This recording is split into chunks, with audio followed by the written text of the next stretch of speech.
Class 10 के exercise 9.1 का question number 5 बना रहे हैं। इसमें क्वेश्चन गिवन है a kite is flying at a height of 60 metre above the ground. तो एक काइट उड़ रहा है, पतंग उड़ रहा है जो ग्राउंड से 60 मीटर की ऊंचाई पे। तो ये हम लोग बीसी को ग्राउंड मान लेते हैं, ठीक है, डायग्राम में। और यहाँ पे ये ए क्या है, काइट है। और यहाँ पे ये जो ग्राउंड से काइट का हाइट है वो 60 मीटर है।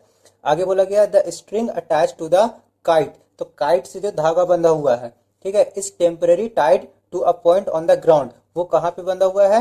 ग्राउंड के किसी पॉइंट पे, सी पॉइंट पे हम लोग मान लेते हैं, सी पॉइंट पे वो धागा बंधा हुआ है। The inclination of the string with the ground is 60 degree. और जो इंक्लाइनेशन बन रहा है वो 60 डिग्री का बन रहा। तो find the length of the string. हम लोग को ये स्ट्रिंग का लेंथ फाइंड करना है, मतलब जो धागा है उसका लेंथ फाइंड करना है। Assuming that there is no slack in the string, कि स्ट्रिंग में कोई ढिलाई नहीं है। तो इसको बनाने के लिए ये हम लोग के पास 60 डिग्री हो गया। इसके सामने का जो लाइन होगा वो P हो जाएगा, और ये तो H हो जाएगा, और ये B हो जाएगा। तो हम लोग के पास P गिवन है 60 मीटर, हम लोग को H फाइंड करना है। तो इसको बनाने के लिए P बाई H का फॉर्मूला यानी साइन का फॉर्मूला लगेगा। तो in triangle ABC, triangle ABC, right angle triangle ABC में sine theta is equal to P by H हो जाएगा, और साइन 60 हो जाएगा। थीटा के जगह पे 60 लिख देंगे, और पी के जगह पे, पी कितना है, ए से लेके बी तक है, तो यहाँ पे पी के जगह पे ए बी लिख देंगे, और एच के जगह पे ए सी लिख देंगे, तो यहाँ पे ए सी हो गया। और साइन 60 डिग्री का वैल्यू होता है √3/2, तो यहाँ पे लिख देंगे √3/2, और ए बी के जगह पे 60 मीटर और ए सी के जगह पे ए सी लिख देंगे। अब ये क्रॉस मल्टीप्लाई हो जाएगा, तो √3 AC is equal to 60 into 2 हो गया। इसको और आगे सॉल्व करेंगे तो AC इज इक्वल टू 120, और ये वाला रूट तो इक्वल के इधर में मल्टीप्लाई में, तो इधर आकर के डिवीजन में हो जाएगा। अब यहाँ से हम लोग √3 को हटाएंगे, तो यहाँ से हो जाएगा AC is equal to 120 by √3, और दोनों को हम लोग √3 से मल्टीप्लाई कर देंगे। तो इसका आ जाएगा 120, और √3 को मल्टीप्लाई करेंगे तो 120 √3 आएगा, √3 और √3 आ जाएगा 3, और यहाँ से कट जाएगा 3 1 3, 3 4 12, और ये वाला 0। तो जो फाइनल आंसर आया है वो है 40 √3 मीटर। वो क्या हो गया? लेंथ ऑफ द स्ट्रिंग हो गया। इसी का क्वेश्चन नंबर 6 बना रहे हैं हम लोग। तो इसमें थोड़ा सा लेवल अप किया गया है मैथ्स का, और इसमें पहले हम लोग क्वेश्चन और इसका डायग्राम इसको समझ लेते हैं। A boy 1.5 metre tall is standing at some distance from 30 metre tall building. तो एक लड़का है जिसका हाइट 1.5 मीटर है, और ये लड़का 30 मीटर टॉल बिल्डिंग, ये ए से लेकर के ई तक, इसको हम लोग 30 मीटर टॉल बिल्डिंग मान लेते हैं, यहां से लेकर के यहां तक, ठीक है। ये इस बिल्डिंग से 1.5 मीटर हाइट का एक लड़का कुछ दूरी पे खड़ा है। तो यहाँ पे वो लड़का खड़ा है, यहाँ पे वो लड़का खड़ा है जिसका हाइट है 1.5 मीटर। तो यहां से पहले हम लोग मान लेते हैं बिल्डिंग हो गया ए से लेके ई तक, ए से लेकर के ई तक, और ए ई कितना है, 30 मीटर है। फिर हाइट ऑफ द बॉय, तो लड़का का हाइट क्या है, CF, ये वाला DG और ये वाला BE, तीनों सेम हो जाएगा। तो इसको लिख लेते हैं, वो है CF is equal to DG is equal to BE, और इसका हाइट ऑफ द बॉय क्या है, 1.5 मीटर है।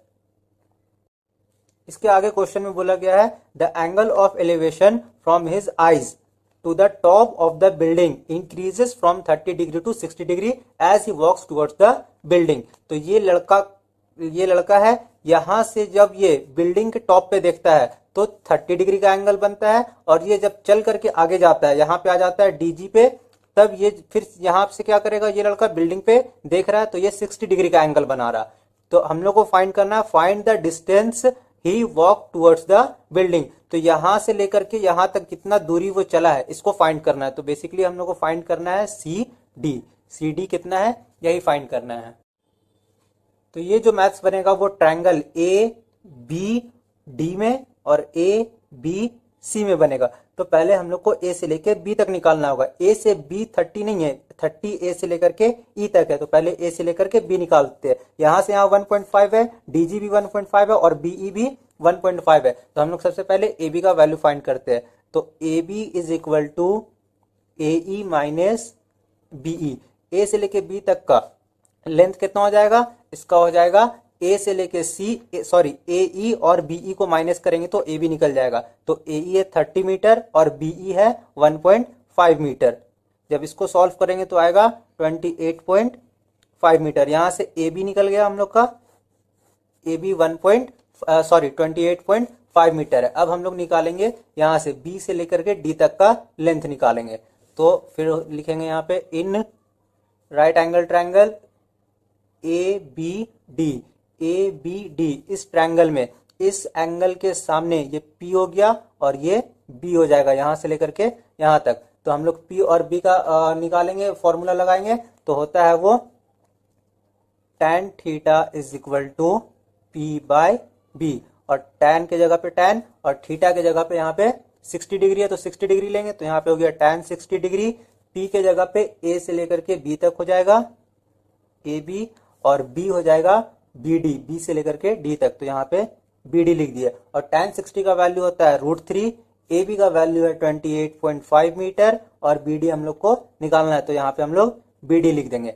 अब यहाँ से क्रॉस मल्टीप्लाई होगा, BD और √3 मल्टीप्लाई हो जाएगा तो √3 BD हो जाएगा और यहाँ पे 28.5 मीटर हो गया। यहाँ से BD निकलेगा, BD इज इक्वल टू 28.5, ये √3 यहाँ पे नीचे आ गया, इसको अभी ऐसे ही रखते हैं। तो BD निकल गया हम लोग का। अब हम लोग इस बड़े वाले ट्रायंगल ABC में काम करेंगे, तो इसको लिखते हैं यहाँ पे, यहीं पे बनाते हैं ताकि डायग्राम भी दिखे और मैथ भी बने। इन ट्रायंगल ABC, इन ट्रायंगल ABC, इसमें फिर हम लोग लेंगे tan थीटा। फिर से हम लोग के पास क्या है, यहाँ से P है और इस बार जो B मानेंगे वो B से लेकर के C तक का हो जाएगा। तो tan theta is equal to P by B, और tan के जगह पे tan, थीटा के जगह पे 30 डिग्री, क्योंकि ये जो एंगल बन रहा है ये 30 डिग्री का बन रहा, तो P के जगह पे लिखेंगे AB और B के जगह पे लिखेंगे BC, तो यहाँ पे हो गया BC। और tan 30 का वैल्यू होता है 1/√3, तो यहाँ पे 1/√3 लिख दिए। AB के जगह पे 28.5 और BC हम लोग को निकालना है। तो फिर से यहाँ पे क्रॉस मल्टीप्लाई होगा, तो ये BC जब 1 से मल्टीप्लाई होगा तो BC आ जाएगा, और 28.5 √3 से मल्टीप्लाई होगा तो 28.5 √3 मीटर। तो ये BC यहाँ से निकल गया और यहाँ पे हम लोग का BD निकल गया। अब हम लोग निकालेंगे यहाँ से CD, जो कि चला गया डिस्टेंस है, ये लड़का यहाँ से यहाँ पे गया है तो ये कितना दूर चला है। जब हम लोग BC से BD को माइनस कर देंगे तो हम लोग का CD निकल जाएगा, तो वही करेंगे हम लोग, लिखेंगे BC माइनस BD। इसको ऐसे लिखते हैं, BC इज इक्वल टू, यहाँ पे डायग्राम में देखिएगा, BC को हम लोग BD प्लस CD लिखेंगे, BC को लिखेंगे BD प्लस CD, और BC के नीचे BC का वैल्यू लिख देंगे। BC का वैल्यू है 28.5 √3, तो यहाँ पे लिखेंगे 28.5 √3, फिर इक्वल की जगह पे इक्वल, और BD के जगह पे BD का वैल्यू लिखेंगे, दैट इज 28.5 और यहाँ पे √3, ये वाला प्लस CD यहाँ पे आ जाएगा क्योंकि यही हम लोग को निकालना है। इसको आगे और सॉल्व करते हैं, तो ये वाला 28.5/√3 इक्वल के इस साइड में प्लस में है और इधर जाकर के माइनस में हो जाएगा। तो यहाँ पे इसको ऐसे लिखेंगे, 28.5 √3 के नीचे 28.5 √3, ये वाला इक्वल के इधर प्लस में, इधर आकर के माइनस में हो जाएगा, तो यहाँ पे हो जाएगा माइनस 28.5/√3। अब इन लोगों को जब सॉल्व करेंगे तो जितना आएगा वो CD निकल जाएगा, वो चला हुआ डिस्टेंस निकल जाएगा। तो इसको सॉल्व करते, इसके नीचे 1 है, √3 और 1 का LCM √3 हो जाएगा। फिर जब हम लोग 20 ये √3 को 1 से डिवाइड करेंगे तो √3 आएगा, तो कॉसेंट आ गया √3, और इसको फिर मल्टीप्लाई करेंगे इसके न्यूमरेटर से, दैट इज 28.5 √3, ये एक ब्रैकेट में हो गया, ये माइनस यहाँ पे जब √3 को हम लोग √3 से डिवाइड करेंगे तो 1 आएगा कॉसेंट, और फिर इसको हम लोग मल्टीप्लाई करेंगे इसके न्यूमरेटर से, दैट इज 28.5। अब इसको और आगे सॉल्व करते हैं, यहाँ पे आ जाएगा 28.5 की जगह पे 28.5 आ गया, और ये √3 और ये √3 जब मल्टीप्लाई होगा तो सिर्फ 3 हो जाएगा, ये माइनस यहाँ पे 28.5 को 1 से मल्टीप्लाई करेंगे तो 28.5 आएगा और नीचे का √3। तो इसको और आगे फर्दर सॉल्व करते हैं, 28.5 को जब हम लोग 3 से मल्टीप्लाई करेंगे तो इसका आंसर आएगा, इसका प्रोडक्ट आएगा 85.5, फिर माइनस हो जाएगा 28.5 और नीचे का √3 यहाँ पे √3 हो जाएगा। अब यहाँ से इन लोग को माइनस करेंगे, 5 में से 5 माइनस हुआ 0 पॉइंट लगा, फिर यहाँ 15 में से 8 माइनस होगा 7 और यहाँ 7 में से 2 माइनस होगा तो 5 और यहाँ पे 57 बाय √3 आ गया। तो यहाँ पे आ गया 57.0 √3, तो यहाँ पे लिखेंगे 57 बाय √3, ये पॉइंट के बाद 0 को हटा दिए। अब इसको हम लोग क्या करेंगे, यहाँ से √3 को हटाएंगे तो दोनों को हम लोग क्या करेंगे 57 बाय √3, दोनों को हम लोग √3 से मल्टीप्लाई कर देंगे तो ऊपर आ जाएगा 57 √3 और नीचे का √3 और √3 मल्टीप्लाई होकर के सिर्फ 3 आ जाएगा। फिर इन लोग दोनों को काटेंगे, 3 1 3, 3 1 3, 2 इधर गया 27 हो गया, 3 9 27। तो फाइनल आंसर जो आया है वो 19 √3 मीटर, जो वो लड़का इतना दूर चला है, ये आंसर हो गया।